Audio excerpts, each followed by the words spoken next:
একটা বিয়ে করো, একটা বিয়ে করো, একটা বিয়ে করো, তবু শোনো না। তাই কেন তুমি এই কথা বলতেছো কেন? তুমি বিয়ে করবে কিনা তাই বলো। আরে নাউজুবিল্লাহ, বিয়ে করবো মানে?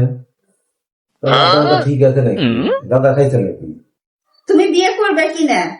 এই তুমি আমি তোমার সাথে প্রেম করে বিয়ে করছি সুখে শান্তিতে থাকার জন্য, বসে বসে খাবো। আর বিয়ে হওয়ার পরে ওই কাজের বুয়ার খাটি খাটতে খাটতে কাজ করতে করতে সকাল 6টা থেকে শুরু করে রাত 12টা পর্যন্ত শুধু কাজ আর কাজ। আমি কাজের বুয়া হয়ে গেছি, দেখো না কাজের বুয়ার মতো দেখা যায়। আরে বিয়ে করলে তো কাজ করতেই হবে, কাজ করবে না কি করবে? তুমি বিয়ে করো আর একটা, এই জন্যই তো বলতেছি আর একটা বিয়ে করো। কাদের বউ রাখো, তাহলে আর একটা বিয়ে না, করবে। তুমি আর একটা বিয়ে করো। তুমি বিয়ে করবে নাকি আমি মেয়ে দেখবো না তুমি মেয়ে দেখবে বলো? আর নাকি তোমার পছন্দ আছে?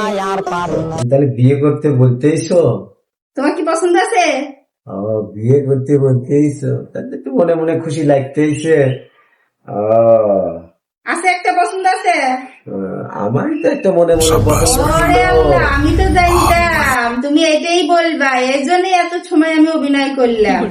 তোমারে এখন কি করবো? ও